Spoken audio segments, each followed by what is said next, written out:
So you want to move to Alaska and you've seen videos telling you that it costs this couple $20,000 to move all of their belongings here. And you've seen other videos that tell you if you earn less than $3,000 per month, you won't make it here. The problem with these videos is for someone who earns $120,000 a year, he's going to be able to haul all of his stuff from the lower states and pay a lot to do this. And he's going to be able to buy more expensive foods and clothes and do more expensive things when he's in Alaska. But for those of us who don't earn a lot, if you really want to come to Alaska, you don't need to earn as much as you think. You just need to be flexible and conscious of what you're spending your money on. I spent $420 to get from Virginia to Fairbanks. That included a train from Virginia to Washington, one night in a hotel in Washington, and the plane ticket to Fairbanks. I brought 2 suitcases with me.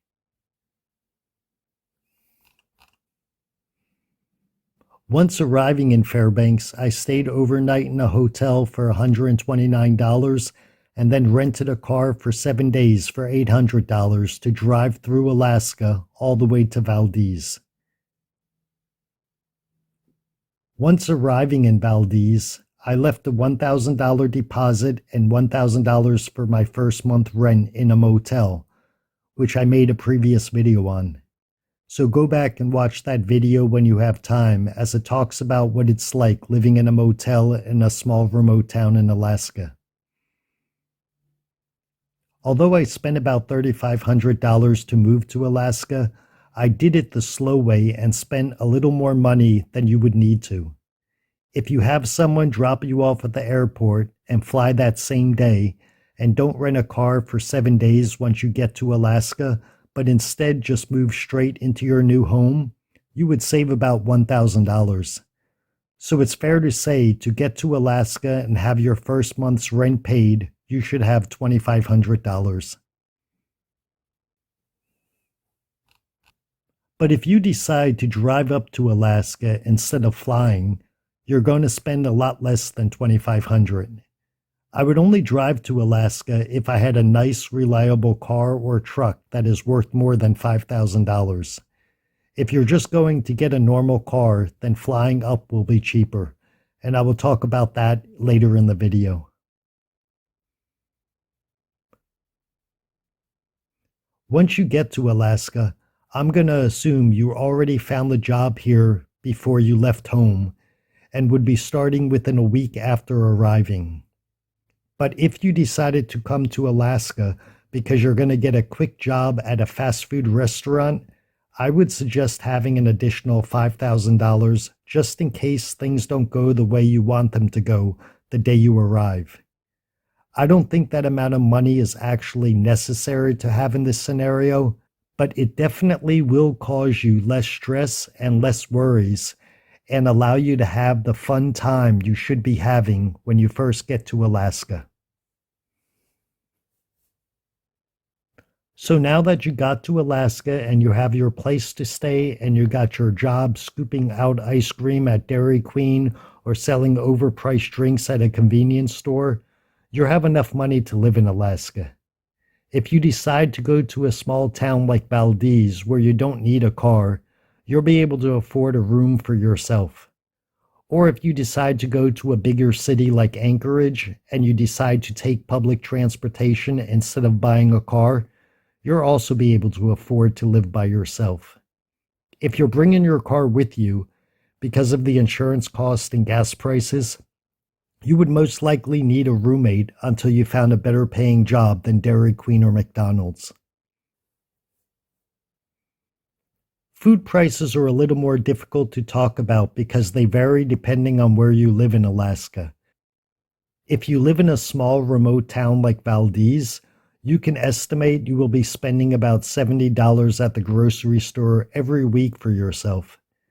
If you're living in Anchorage and you don't mind shopping for your groceries at Walmart, you'll be spending about $50 every week. I understand that some people, especially those who live in Alaska or those who lived in Alaska in the past, are going to say there's no way to spend $50 a week in Anchorage on groceries or only $70 a week in a small remote town like Valdez.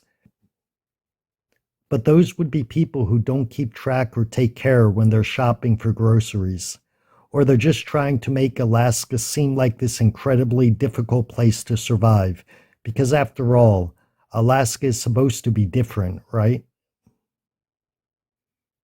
But the above amounts is what I spend for myself every week in Alaska, and I buy normal foods like ground beef, Italian sausages, ham and cheese, bread, chicken, ravioli, chocolates, drinks, and so on.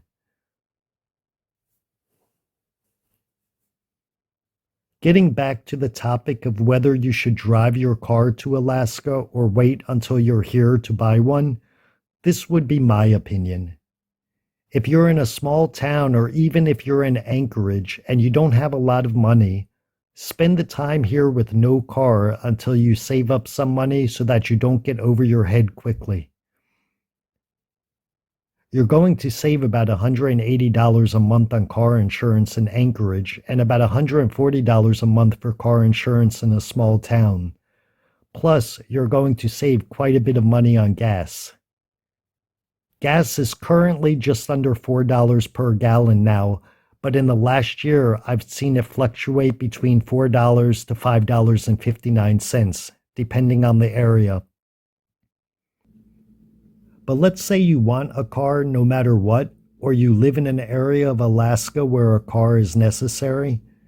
If you have a car that costs more than $5,000 now, and it's a very reliable vehicle, then drive it to Alaska because it'll save you money in the long run.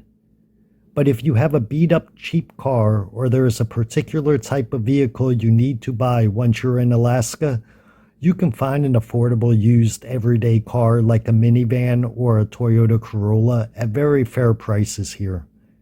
And that car will already be winterized so that you don't need to spend money on your old beat-up car to prepare it for the winters.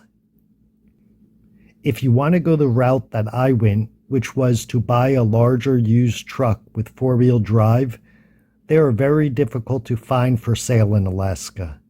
And when you find them, they're often extremely overpriced because of supply and demand. When I arrived in Anchorage, I was looking for any type of truck that had four-wheel drive in it. I stayed away from the shady, small, private used car lots because in Alaska they often just patch up the cars enough to get them off the lot, but you never know what you're really buying. I visited 21 dealerships in Anchorage. A few of them were the shady used car lots just because I passed by them, and I told each dealership I was looking for a truck that was under $15,000. I found 3 trucks available. One of them was for $7,000, but it had 294,000 miles on it. One was a 2012 two-door, two-wheel drive Toyota Tacoma with 120,000 miles on it for $13,000. And I found the one I wound up buying, which was just under $16,000 and was a 2008 LTZ Silverado four-wheel drive with 93,000 miles on it. I have no idea why the Silverado was so cheap compared to the other 2 trucks. The dealership just told me they only put it out on the lot 2 days ago. The truck has been running great and I feel I just got lucky.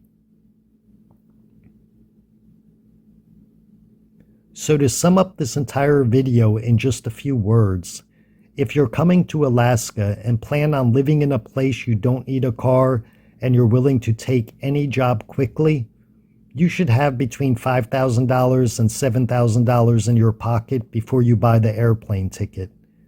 If you're going to drive to Alaska instead of flying here, you should have between $7,000 and $10,000 in your pocket before you start your journey to Alaska.